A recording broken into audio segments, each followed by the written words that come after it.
നമസ്കാരം. Maruti സുസുക്കിയുടെ market share നമ്മൾ നോക്കുകയാണെന്നുണ്ടെങ്കിൽ ഏറ്റവും കൂടുതൽ മാർക്കറ്റ് ഷെയർ വരുന്നത് എൻട്രി ലെവൽ കാറുകളിൽ നിന്നാണ്. അങ്ങനെ നോക്കുമ്പോഴത്തേക്കും അവരുടെ 1000 cc വാഹനങ്ങൾ, 800 cc വാഹനങ്ങളൊക്കെ മികച്ച പ്രകടനമാണ് ആ ഒരു പ്രൈസ് പോയിന്റിൽ കാഴ്ചവെക്കുന്നത്. ഇന്നത്തെ വ്ളോഗിലൂടെ നമ്മൾ ഡിസ്കസ് ചെയ്യാൻ പോകുന്നത് അവസാനത്തെ ശ്വാസം വലിച്ചുകൊണ്ടിരിക്കുന്ന ഒരു വാഹനത്തെക്കുറിച്ചിട്ടാണ്. നല്ല രീതിക്ക് നല്ലൊരു ഹൈബ്രിഡ് എഞ്ചിനൊക്കെ കൊടുത്താൽ, നല്ല രീതിക്ക് പവറുള്ളൊരു എഞ്ചിൻ കൊടുത്തിട്ടുണ്ടെങ്കിൽ ആളുകൾ സ്വീകരിക്കാവുന്ന ഒരു വാഹനം തന്നെയാണിത്. മാരുതി സുസുക്കി എസ്പ്രസോയെക്കുറിച്ചിട്ടാണ് ഇന്നത്തെ വ്ളോഗിലൂടെ നമ്മൾ ഡിസ്കസ് ചെയ്യാൻ പോകുന്നത്. 3,50,000 മുതൽ 5,25,000 വരെയാണ് ഈ ഒരു വാഹനത്തിൻ്റെ എക്സ് ഷോറൂം പ്രൈസ്. 2025 സെപ്റ്റംബർ 22 വന്ന GST 2.0 റൂൾസ് പ്രകാരം, അല്ലെങ്കിൽ പുതിയ നിയമം പ്രകാരം ഏറ്റവും കൂടുതൽ ബെനിഫിറ്റ് കിട്ടിയ ഒരു വാഹനവും മാരുതി സുസുക്കി എസ്പ്രസോ തന്നെയാണ്. തീർച്ചയായിട്ടും 1000 cc, അതായത് K10 C എന്ന് പറയുന്ന എഞ്ചിൻ, ഏകദേശം ഒരു 65.71 bhp പവർ, അത് 5500 RPMൽ പ്രൊഡ്യൂസ് ചെയ്യുന്നുണ്ട്. 89 Nm ടോർക്ക്, അത് 3500 RPMൽ പ്രൊഡ്യൂസ് ചെയ്യുന്നുണ്ട്. അത്തരത്തിലുള്ള 998 cc 3 സിലിണ്ടർ എഞ്ചിനാണ് ഈ ഒരു വാഹനത്തിൽ ഉള്ളത്. തീർച്ചയായിട്ടും ഈ ഒരു വാഹനം ഉടൻ തന്നെ ഇന്ത്യൻ മാർക്കറ്റിൽ നിന്നും അപ്രത്യക്ഷമാകും.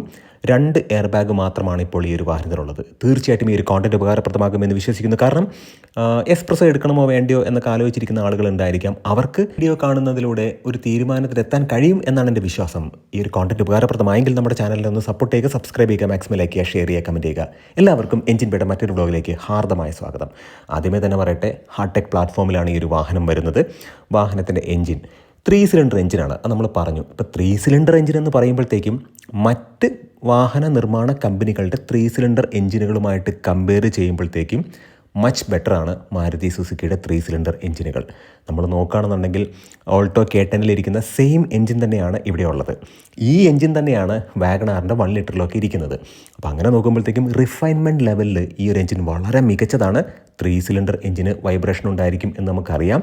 എന്നാൽ പോലും ഒന്ന് റിവ് ചെയ്ത് കഴിയുമ്പോഴത്തേക്കും ഈ ഒരു വാഹനത്തിൻ്റെ ഐഡിയൽ സൗണ്ടൊക്കെ വളരെ നല്ലതാണ്. കാര്യമായിട്ടുള്ള വിറവലൊന്നും ഈ ഒരു വാഹനത്തിനില്ല. നമ്മൾ 3 സിലിണ്ടർ എഞ്ചിനെ അടിസ്ഥാനമാക്കിയാണ് പറയുന്നത്.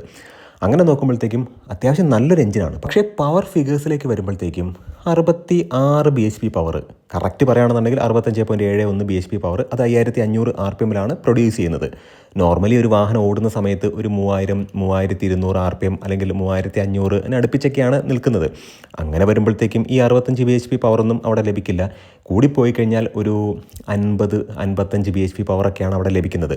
അപ്പം അങ്ങനെ വരുമ്പോഴത്തേക്കും നോർമൽ ഒരു സമതല പ്രദേശത്തൊക്കെ ഓടിക്കാൻ കഴിയുന്ന, സിറ്റി ട്രാഫിക്കിലൂടെയൊക്കെ ഓടിക്കാൻ കഴിയുന്ന, അല്ലെങ്കിൽ ഒരു സിറ്റി യൂസേജിന് വേണ്ടിയിട്ടുള്ള വളരെ നല്ലൊരു വാഹനമാണ് എസ്പ്രസോ. 5 പേരെയൊക്കെ വെച്ചിട്ട് നല്ല ഹില്ലി ഏരിയയിലൊക്കെ ഈ ഒരു വാഹനത്തെ ട്രൈ ചെയ്താൽ ഈ ഒരു വാഹനം കഷ്ടപ്പെടും. അത് നമുക്കറിയാവുന്നതാണ്. കാരണം അത്രയ്ക്ക് പവർ മാത്രമാണ് ഈ ഒരു വാഹനത്തിനുള്ളൂ എന്നറിഞ്ഞുകൊണ്ട് തന്നെയാണ് നമ്മൾ ഈ ഒരു വാഹനം എടുക്കുന്നത്. 89 Nm ടോർക്കാണ്. 89 Nm എന്ന് പറയുമ്പോഴത്തേക്കും നോർമലി ഒരു ടോർക്ക് എന്ന് പറയുമ്പോഴത്തേക്കും മാരുതി സുസുക്കിയുടെ 1.2 നാച്ചുറലി ആസ്പിറേറ്റഡ് 4 സിലിണ്ടറോ അല്ലെങ്കിൽ 3 സിലിണ്ടർ സെറ്റൽ ഇ എന്ന് പറയുന്ന എഞ്ചിനൊക്കെ നോക്കുമ്പോഴത്തേക്കും, ഇപ്പോൾ സെറ്റൽ ഇ എന്ന് പറയുന്ന എഞ്ചിനാണെന്നുണ്ടെങ്കിൽ 111 Nm ടോർക്കാണുള്ളത്. 1.2 naturally aspirated 4 cylinder K12 N എന്ന് പറയുന്ന എഞ്ചിൻ, അല്ലെങ്കിൽ K12 M ഒക്കെ ആണെന്നുണ്ടെങ്കിലും 113 Nm ടോർക്കുണ്ട്. പക്ഷേ ഇവിടെ 89 Nm ടോർക്ക് മാത്രമേ ഉള്ളൂ. പക്ഷേ അത് 3500 RPMൽ നിന്ന് തന്നെ ലഭിക്കുന്നുണ്ട് എന്നുള്ളതാണ് ഏറ്റവും പ്രധാനപ്പെട്ട കാര്യം. അങ്ങനെ നോക്കുമ്പോഴത്തേക്കും ഒരു പെർഫോമൻസ് ഓറിയൻറ്റഡ് വാഹനമൊന്നുമല്ല.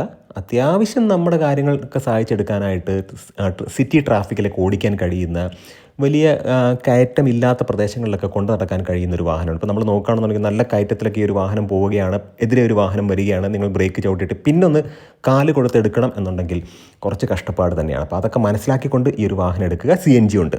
അപ്പോൾ അങ്ങനെ നമ്മൾ മനസ്സിലാക്കേണ്ട ഒരു കാര്യം എന്ന് പറയുന്നത്, CNGയും ഈ ഒരു എഞ്ചിനും കൂടെ വരുമ്പോഴത്തേക്കും പവർ അവിടെ പോകും, പവർ പിന്നെയും താഴെ പോകും എന്നുള്ളൊരു കാര്യം 100% ഉറപ്പ് തന്നെയാണ്. പിന്നെ ഓട്ടോമാറ്റിക് ഉണ്ട്. ഓട്ടോമാറ്റിക്കിൻ്റെ കാര്യം AGS ആണ്. മാരുതി വളരെ സ്നേഹത്തോടെ അവരുടെ AMTയെ വിളിക്കുന്നത് AGS എന്നാണ്, ഓട്ടോ ഗിയർ ഷിഫ്റ്റ് എന്നാണ്. അപ്പോൾ ഈ ഒരു എഞ്ചിൻ്റെ കൂടെ AMTയും കൂടെ വരുമ്പോഴത്തേക്കും ഒന്നാമത് ദുർബലൻ, അതിൻ്റെ കൂട്ടത്തിൽ ഈ AMTയും കൂടെ വരുമ്പോഴത്തേക്കും നല്ല ലാഗ് ഉണ്ടായിരിക്കും. അതുകൊണ്ട് ഓവർടേക്ക് ചെയ്യുന്ന സമയത്തൊക്കെ വളരെ കൃത്യമായിട്ട് നമ്മൾ മനസ്സിലാക്കിയിട്ട് വേണം ഓവർടേക്ക് ചെയ്യാനായിട്ട്. അത് നമ്മൾ ആരെയും പേടിപ്പിക്കാനൊന്നുമല്ല.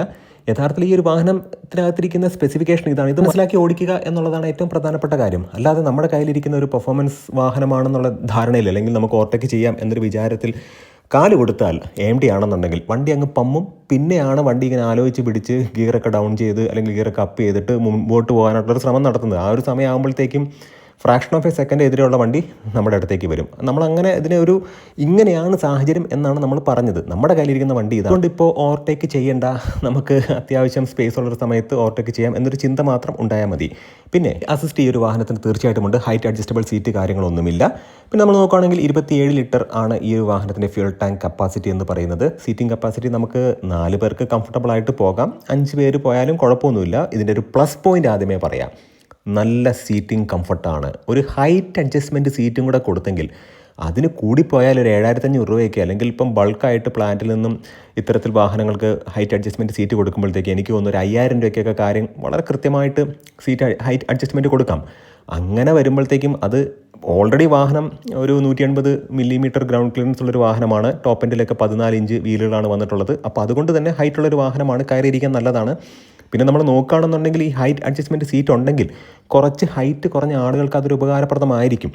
ഇപ്പം ഹൈറ്റുള്ള ആളുകൾക്ക് അത് യൂസ് ചെയ്യേണ്ട, അത് അങ്ങനെ തന്നെ ഇരുന്നോട്ടെ. ഒരു പ്രൊവിഷനോട് കൊടുക്കുന്നത് എപ്പോഴും നല്ലതല്ലേ. ഓട്ടോമാറ്റിക്കൊക്കെ മേടിച്ച് ഈ ട്രാഫിക്കിലേക്ക് ഓടിക്കുമ്പോഴത്തേക്കും ബോണറ്റ് വിസിബിലിറ്റി എന്ന് പറയുന്നത് വളരെ ഇമ്പോർട്ടൻ്റ് ആണ്. പിന്നെ അതുകൊണ്ട് മോൾട്ടോ K10നേക്കാളും നല്ല വിസിബിലിറ്റി നൽകുന്ന വാഹനമാണ്. നല്ല സീറ്റിംഗ് പൊസിഷനാണ്. കയറാനും ഇറങ്ങാനും വളരെ എളുപ്പമാണ്. നല്ല ഒരു ക്യാബിൻ സ്പേസ് ഉണ്ട്. 2018-19 ഇറങ്ങിയ ബ്രസയുടെ ഒരു കുഞ്ഞൻ ഫോം എന്നുള്ള രീതിക്കാണ് 2019 ഈ ഒരു വാഹനത്തെ കൊണ്ടുവന്നത്. മൊത്തത്തിൽ നമ്മൾ നോക്കുകയാണെന്നുണ്ടെങ്കിൽ ഒരുപാട് പാർട്ട് ഷെയറിങ് നമുക്ക് കാണാൻ കഴിയുന്നുണ്ട്.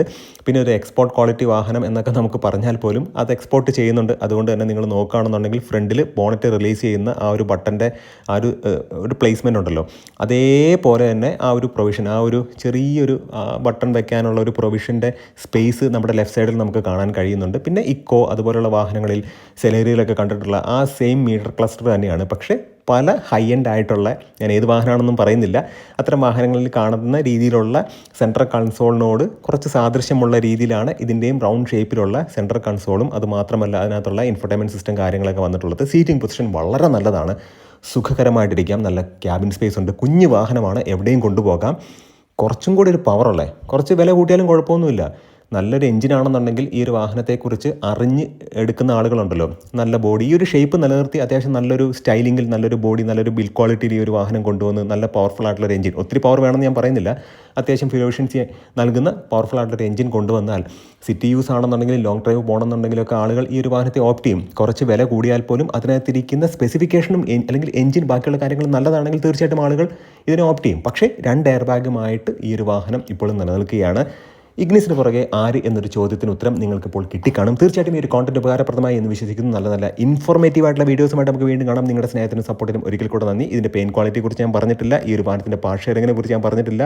നിങ്ങൾ നോക്കുകയാണെന്നുണ്ടെങ്കിൽ ജിംനിയിൽ കാണുന്ന അതേ ഡോർ ഫ്ലാപ്പ് അല്ലെങ്കിൽ ഡോർ ഹാൻഡിലുകളാണ് ഈ ഒരു വാഹനത്തിലും ഉള്ളത്. അത് തന്നെയാണ് ഓൾട്ടോ K10 ഇരിക്കുന്നത്. തീർച്ചയായിട്ടും ഈ ഒരു കോണ്ടന്റ് ഉപകാരപ്രദമായെങ്കിൽ നമ്മുടെ ചാനൽ സപ്പോർട്ട് ചെയ്യുക, സബ്സ്ക്രൈബ് ചെയ്യുക, മാക്സിമം ലൈക്ക് ചെയ്യുക, ഷെയർ ചെയ്യുക, കമൻറ്റ് ചെയ്യുക. നല്ല നല്ല വ്ളോഗ്സുമായിട്ട് നമുക്ക് വീണ്ടും കാണാം. നിങ്ങളുടെ സ്നേഹത്തിനും സപ്പോർട്ടിനും ഒരിക്കൽ കൂടെ നന്ദി. നമസ്കാരം.